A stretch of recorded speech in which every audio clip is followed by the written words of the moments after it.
আগামী 12ই ফেব্রুয়ারি ত্রয়োদশ জাতীয় সংসদ নির্বাচনের দিনই অনুষ্ঠিত হতে যাচ্ছে সংবিধান ও রাষ্ট্র কাঠামো সংস্কার সংক্রান্ত গণভোট। এই গণভোটে ভোটারদের সামনে রাখা হয়েছে মোট 84টি সংস্কার প্রস্তাব, যা একসঙ্গে হ্যাঁ অথবা না ভোটের মাধ্যমে সিদ্ধান্ত নিতে হবে।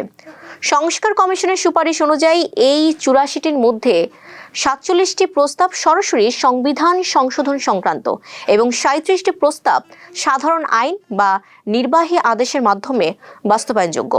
তবে সবগুলো প্রস্তাব একসঙ্গে একটি প্রশ্নে যুক্ত হওয়ায় বিষয়টি নিয়ে প্রশ্ন তুলেছেন বিভিন্ন মহল।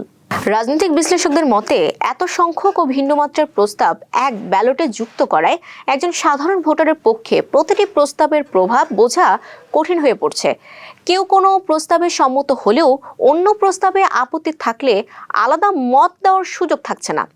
এ নিয়ে বিরোধী দলগুলোর দাবি, এটি কার্যত একটি প্যাকেজ সিদ্ধান্ত, যেখানে ভোটারদের সামনে সীমিত বিকল্প রাখা হয়েছে। সরকারি পক্ষ বলছে প্রস্তাবগুলো পরস্পর সম্পর্কযুক্ত হওয়ায় আলাদা আলাদা প্রশ্নে গণভোট আয়োজন করলে বাস্তবায়ন জটিল হয়ে পড়ত।